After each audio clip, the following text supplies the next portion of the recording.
This episode is unlike any Twilight Zone we have seen so far. It revolves around the sport of boxing and has nothing to do with science fiction. This is just a regular family drama.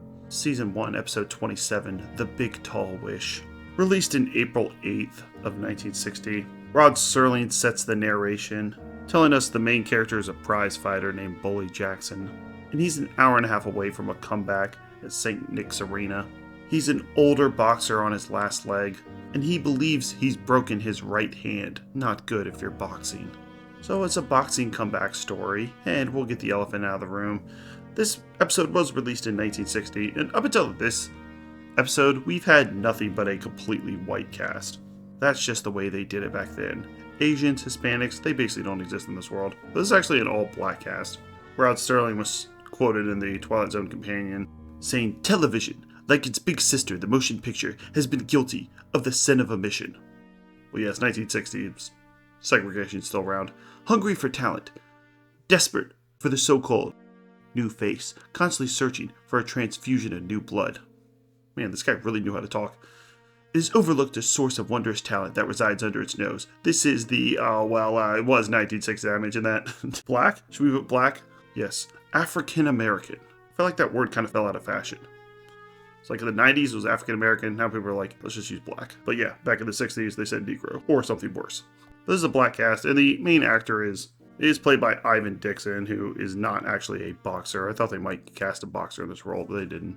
He was actually in a ton of TV series, starting in the 50s, including Kane's 100, Larmy, The New Breed, The Man from U.N.C.L.E. Doesn't seem like there's one role that really sticks out, being the main thing he's known for, but he was acting all throughout the 60s and died in 2008. And as I mentioned, this is really a family drama. We see him talk to his wife, Frances. And I think the best scene is at the end where he talks to his son, but the boxing scenes are quite underwhelming. This ain't no Rocky, and it seems like they shot it in a very small room. Even though there is a little bit of trivia saying this was shot at St. Nick's Arena, you don't really get to see the boxing ring at all. You see close-ups of their faces, and you see Bollier being beat up by his opponent.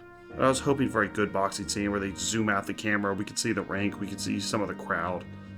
But they're obviously doing this more on the cheap. The main climax of this episode is that Bully Jackson, we are led to believe, loses this match. There's a part where he falls down, the ref starts doing the count, and then magically he gets revived and wins the match. We don't exactly see how. Once again, the boxing parts, which I was excited for, are the most disappointing part of this episode. You see a few punches, someone falls down, they do some camera trickery, and all of a sudden he's having his hand raised and he wins the match. We come to find out that it was actually his son, Henry, that we see shots of when he's watching this on TV at home, that was wishing that Bully would win this match. So, if there was any Twilight Zone twist, it's that the kid's wish came true, and Bully actually did win this match after all. And that's pretty much all you get. There is a nice scene towards the end where he's on the rooftop of this building talking to his son. You can see there's some genuine connection there. And Bully realizes that he's the reason that he won the boxing match, since he was supposed to lose, and there was even a scene where we thought he was losing. He has a memory of falling down, but no one else seems to have this memory of him falling down, since his son was able to save him with his magic powers. I still think this isn't the best episode. I'm going to give it a 4 out of 10. They're building up to this boxing match that's underwhelming. You see very little of it. We don't even get to see Bully win this match. We don't get to see him really take out his opponent, come back Rocky style. Just goes from him lying on the ground, doing a scene of his son watching it at TV, a few cuts, and then his hand gets raised.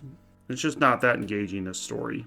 Rod Serling wrote this episode, and he's done much better in the past. Not only could there have been a better twist, but just something more original than an aging boxer who makes a comeback when we don't really even get to see the comeback because his son was hoping that he would win this match. Bully's wife is played by Kim Hamilton. The son plays a much bigger role in this episode, but she gives him some words of encouragement before his last bout. And she's most known for being in 96 episodes of Guiding Light as Victoria Spalding. Yes, the soaps. Oh, they pay so well, the soaps. And she died in 2013 at the age of 81. Her last acting credit being the TV series Private Practice in 2008. So her career continued from the 60s all the way to 2008. Amazing. And some fun facts. Ivan Dixon, who played Bully, is going to be back for another episode called I Am the Night, Color Me Black. And it tells us that the Twilight Zone was awarded the Unity Award for outstanding contributions to better race relations in 1961 for portraying a black cast. And the boxer Archie Moore was originally going to be cast in this lead role, though it wouldn't have really mattered because of the boxing scenes, nothing really happens. The guy just gets beat up. In fact, you barely even see him ever throw a punch. In fact, I don't think you ever do see him throw a punch. You see him kind of block. So using a boxer would have been pointless. But he would later exclaim, "Man, I was wishing..." But he would later exclaim during a match, "Man, I wish I was in the Twilight Zone," when he defeated his opponent, Yvonne Dural, in 1961. I tried to find footage of this, but I couldn't find it. But that would be a pretty badass thing to say as you're knocking someone out. Next up is episode 28, A Nice Place to Visit, where a guy wakes up in a world where every wish is granted. And the writer we see here is Charles Beaumont. Hell yeah, he's my favorite writer. This one's gonna be super edgy, bro. And check out our playlist for the other series we've covered: Black Mirror, Mystery Science Theater 3000, Are You Afraid of the Dark, and Twilight Zone. Thank you.